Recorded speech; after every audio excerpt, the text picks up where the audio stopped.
के बीच की सारी बातचीत बिरजू की पत्नी राधा चुपके से सुन रही थी। अगले दिन राधा ने बिरजू को अर्जुन और शांति की सारी बातचीत बताई। अच्छा, तो माँ के हमारे बारे में ऐसे विचार हैं। अर्जुन और उसकी माँ के बीच की सारी बात। लेकिन तेरी शांति, तेरी चतुराई तुझे एक दिन बहुत आगे लेकर जाएगी। मैं जानती हूँ कि तू खेत में मेहनत नहीं कर सकता। अर्जुन और उसकी माँ के बीच की सारी बातचीत बिरजू की पत्नी राधा चुपके से सुन रही थी। अगले दिन राधा ने बिरजू को अर्जुन और शांति की सारी बातचीत बताई। अच्छा, तो माँ के हमारे बारे में ऐसे विचार हैं। मतलब हम तीनों बुद्धिहीन और अर्जुन उस ससुर का नाती चतुर। ठीक है, अरे हम भी देख लेंगे वो अर्जुन को। नहीं तो। इतना कहकर बिरजू गुस्से से अपने दोनों भाइयों हरिया और सुखदेव के पास गया और सारी बात बताई। अरे बस बहुत हो गया, मैं माँ से बात करके रहूंगा, ऐसे नहीं चलने वाला। हाँ, बात तो सही है भैया, लेकिन अभी नहीं। अभी क्या है कि माँ बीमार चल रही हैं। उनका भरोसा नहीं कि वो संसार में कब तक रहेंगी। माँ के जाने के बाद हम अर्जुन को अपनी बुद्धिमानी से ऐसा दिमाग लगा के ठिकाने लगाएंगे ना, वो ससुरा जीवन भर याद रखेगा। बचपन से माँ ने अर्जुन के दिमाग में यही बात बैठा दी है कि वो चतुर है, चतुर है, चतुर है। अरे धूत, माँ के जाने के बाद उसे खुद एहसास होगा कि वो चतुर नहीं बल्कि संसार का सबसे बड़ा मूर्ख है, मूर्ख। नहीं तो। समय ऐसे ही बीतता रहा और एक दिन शांति देवी बुरी तरह से बीमार पड़ गई। उसने अपने चारों बेटों को अपने पास बुलाया और बोली, मुझे नहीं लगता कि अब मैं ज्यादा समय तक और जिंदा रहूंगी। अरे कैसी बातें करती हो माँ, आप पूरे 200 साल तक जिएंगी। बेटा, ये बातें कहने और सुनने में अच्छी लगती हैं। संसार का यही नियम है, जो आता है वो जाता है। इतना कहकर शांति देवी ने बिरजू की ओर देखा। मेरे जाने के बाद अर्जुन का ख्याल रखना। मैं जानती हूँ तुम अर्जुन को पसंद नहीं करते, लेकिन याद रखना, अर्जुन एक हीरा है। इसका साथ कभी मत छोड़ना। इसका साथ पकड़े रहोगे तो जीवन में हमेशा सुखी रहोगे।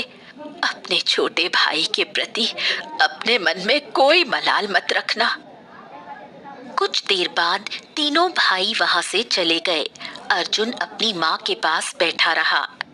कुछ दिन बाद अर्जुन की माँ शांति देवी का देहांत हो गया। माँ के देहांत के बाद तीनों भाई एक कमरे में बैठे थे कि तभी बिरजू की पत्नी राधा वहां आई। माँ को गए हुए 1 माह से ऊपर हो गया है। अब इस अर्जुन के बारे में कुछ सोचा है या नहीं? हाँ, इसी बारे में हम चर्चा कर रहे हैं राधा। इतना कहकर वो हरिया की ओर मुड़ा। हरिया, क्या कहते हो? कोई उपाय सोचा है तुमने? भैया, मेरे पास ना एक बहुत ही अच्छा उपाय है। एक काम करते हैं, हम तीनों अर्जुन को पहले समझाकर उसे बड़ा व्यापार करने के लिए राजी करेंगे। अच्छा, और उसके बाद? उसके बाद हम अर्जुन के हिस्से की जमीन बेच देंगे और जमीन का बिका हुआ सारा धन अर्जुन को दे देंगे।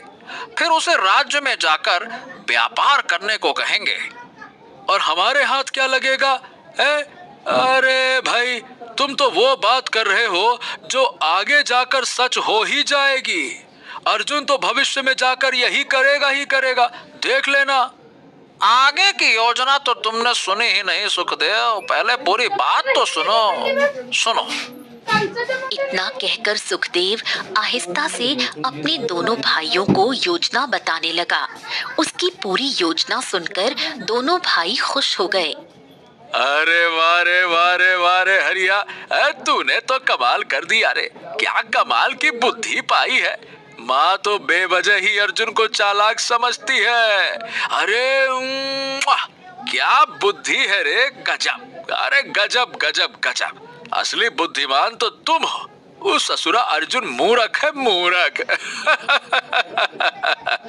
अब देखो क्या होता है अर्जुन के साथ।